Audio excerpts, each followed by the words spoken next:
Good morning. I'm not here to sell you crypto. I'm here to help you understand why it's worth understanding. Now, I know what you're thinking. Crypto? Isn't that just digital monopoly money for tech bros and TikTok traders? Fair. But let me offer a different lens. Crypto isn't a product, it's a protocol. It's not a stock pick, it's a shift in how we think about trust, ownership, and value. And like any shift, email in the 90s, smartphones in the 2000s, online banking in the 2010s, it starts out weird, then it becomes normal, and eventually it becomes invisible.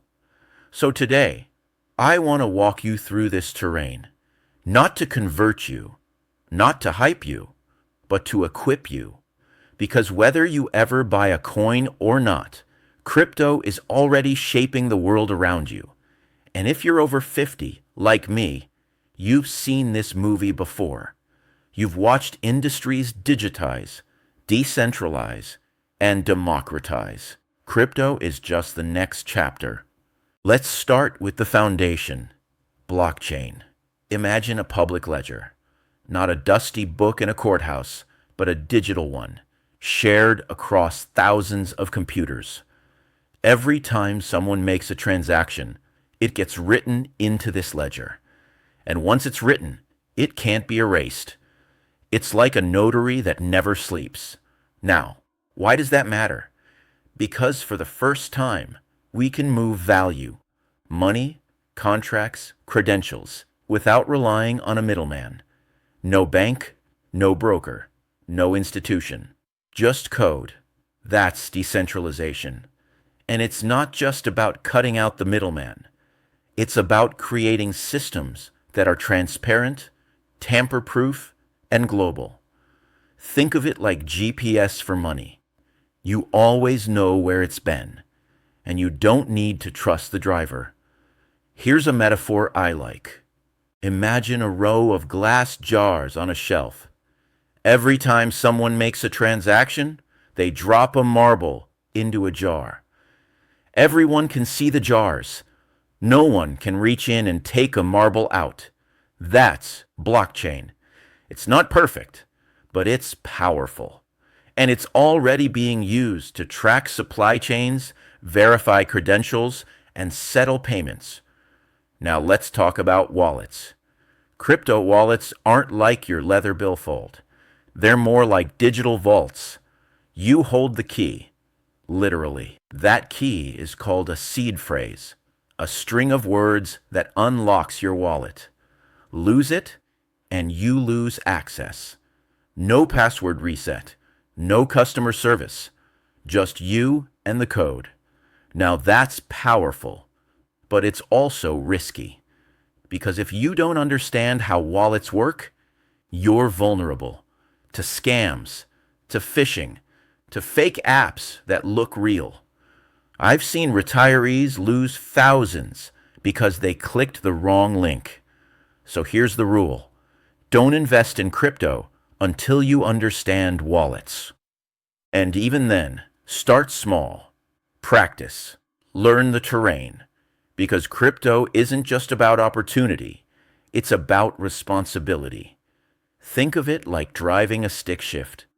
You don't just hop in and hit the gas. You learn the gears. You stall a few times. You get the feel. Crypto requires that same kind of muscle memory. And if you're teaching others, especially boomers, start with wallet literacy. Here's the part I love most. You don't have to buy crypto to benefit from understanding it. Let me say that again. You don't have to buy crypto to benefit from understanding it, because this technology is creeping into everything. Banks are testing blockchain for settlements. Real estate titles are being tokenized. Supply chains are tracked on-chain. Even voting systems are being explored. So whether you're a retiree, a financial advisor, a small business owner, or just a curious human, crypto literacy is a form of digital hygiene. It helps you spot scams. It helps you evaluate investments. It helps you understand the headlines. And most importantly, it helps you stay in control. Because when money becomes software, ignorance becomes expensive. Now, I'm not saying you need to become a coder. I'm saying you need to become a question asker. Ask, who controls this system? What happens if it fails? How do I protect myself? Crypto invites us to think critically about trust, not just who we trust, but how we trust. And that's a conversation worth having. Let me tell you a story. A young man named Abebe lives in Ethiopia. He never had a bank account, never had a credit card. But with a smartphone and a crypto wallet, he can now send money, receive payments, and store value without ever stepping into a bank. That's leapfrogging. And it's happening all over the world. Crypto isn't just for Wall Street. It's for anyone who's been left out, locked out, or priced out. And yes, it's messy. Yes, it's volatile. Yes, it's full of hype. But beneath the noise, there's a signal. A signal that says, we can build systems that are more open, more secure, and more human. Systems that don't care what country you're in, what bank you use, or what your credit score is. Systems that say, if you have a phone, you have a wallet. If you have a wallet, you have access. That's powerful. So here's my invitation. Don't rush in. Don't tune out. Just stay curious. Crypto isn't a finish line. It's a frontier. You don't need to be a coder. You don't need to be a trader. You just need to be informed. Because the future of finance isn't coming. It's already here. And the more you understand it, the more empowered you become. If you want to keep learning, I've built a place for that. Crypto Codger College. No hype. No jargon. Just clarity, humor, and practical tools.